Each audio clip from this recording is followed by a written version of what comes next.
training camp battles that we guys are looking forward to, see how they're shaking out this year.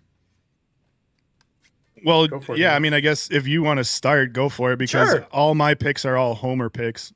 Yeah. So, as far as training camp, like the for training everybody camp else, battles, yeah.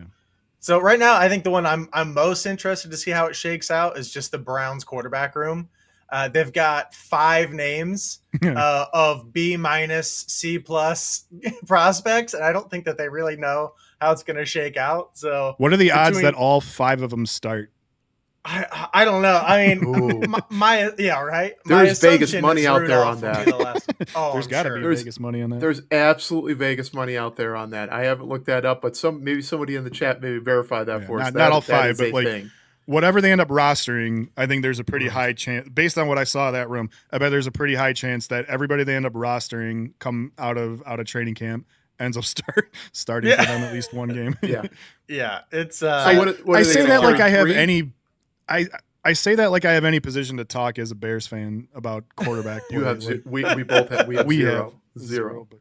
And yeah. We'll talk about draft disappointments later, but yeah, right, exactly. Speaking of quarterbacks, but no. So I mean, right now the Don't spoil it. The quarterback room is Joe Flacco, Kenny Pickett, Dylan Gabriel, who they drafted ahead of Sanders. They still have Sanders, and they have Deshaun Watson. Jesus Christ! Like, how's that going to shake out? What? What do you? They still have $260 million guaranteed on Watson, so like you're not and getting 2 draft picks. Yeah, right. So this year, like, what the hell were they thinking? Yeah, so I think that they're just as clear about. They have as much clarity as anyone else about who the hell they're going to start or what that situation is going to look like. But yeah, that's one quarterback. Yeah, that's one battle I'm looking forward to, seeing how this shakes out as we go through the offseason here. Left tackle for me, Jason. I don't know about you. What left tackle? What do you think? It's going to be a good one. That's good. We got for Bears, yeah, of course, Bears. Yeah. Now this one won't be this, and not to shake off your left tackle yet, because that's a good subject too. But the tight end battle, even though it's not really a battle, and we're going to go we're going to go 12 man a ton. It's still going to be, it's going to come out as a battle publicly. Of course it is. Because it's always going to be a talent battle more than anything I've else. said this plenty of times. You can play 12 man, but you can't play 12 man all the time. Right. You know, and like somebody's going to be left. Yeah, true. Yeah, I suppose that could be, in Ben Johnson's master plan to just play 80% of downs in 12 man. But like you can't, like, I just don't see somebody, the way, like, the offense in general, the way it's shaking out, somebody's not going to eat like they used to in this new regime. And like, I'm less concerned about them losing positions than I am the, falling into the whiny baby, I want to get out of here type stuff, like that was the only issue I had with Colston Loveland was like, I saw no real reason for us to jump ship from Cole Kmet. I like the idea of 12 man, but I feel like a Colston Loveland pick makes Cole Kmet a little like unsure, and it could be a good thing. Maybe he's mature enough. Draft rumors out there, or there's been some trade rumors out there. Yeah. And maybe it's a lot of just. I mean, guys, it's all bluster. It's friggin'. He ain't going anywhere. He just got July. It does look like we have a Lions fan in the room, Caitlin in here. So if there's anyone that can tell you the method behind the madness. We were just talking about that before we got on the air, though. We did pre-show. So here we go, Cody. Here's your chance to crush Caitlin's open dreams. So yeah, come on, go tell us. Tell us what you said. Don't just tell us what you said off camera. Come on. So one of the topics we're going to talk about later is who are, as far as fantasy football goes this year, who are some of the busts or sleepers. And it's not as to if they're good or not. It's where they're going based on their average draft position, right? And Smooth my recovery. bust was the offense or the Lions offensive players, strictly because, one, you've lost your offensive coordinator, but two, previously you had, like Amon-Ra St. Brown, absolute target fiend, all day, every day, automatic. You got Laporta on the other side, right?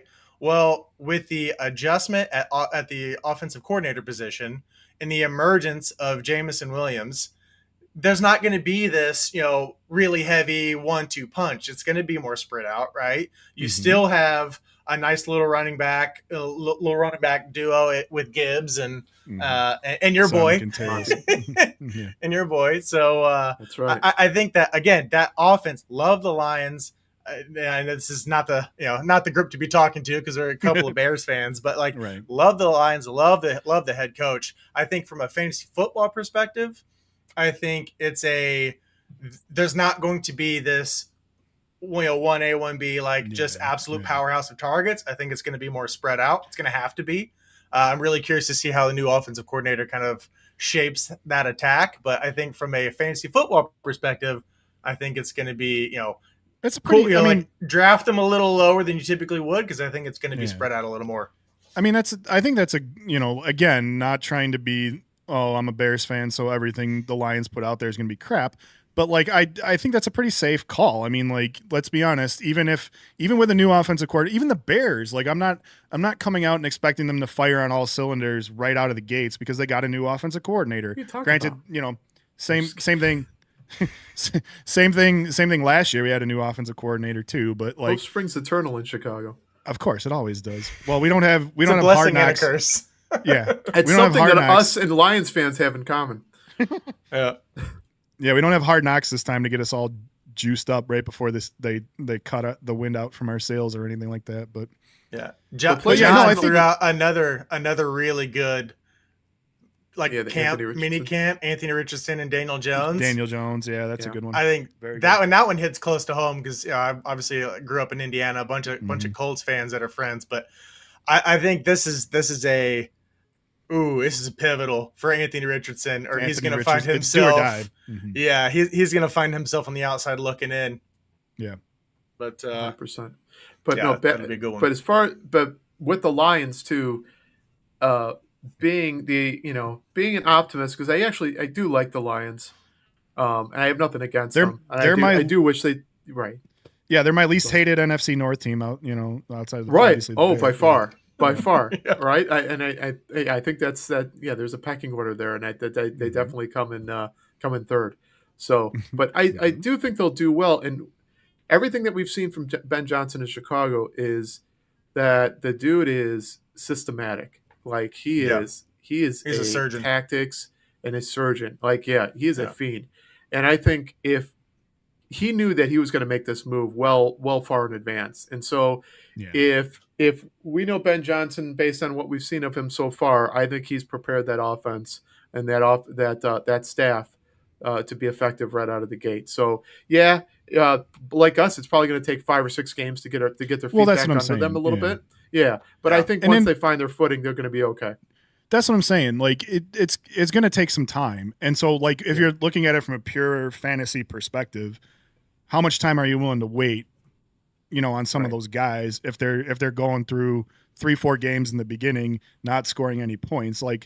It's again, to Cody's point, sleepers. It's if everybody were to subscribe to Cody's theory, it would be kind of okay, maybe some of these people start to draft them late rounds and hoping that they find their footing again and get back to the Colts or the Lions of last year. But I just think, in general, I think when you got a new offensive system, there's probably going to be some stumbling out of the gates a little bit as well.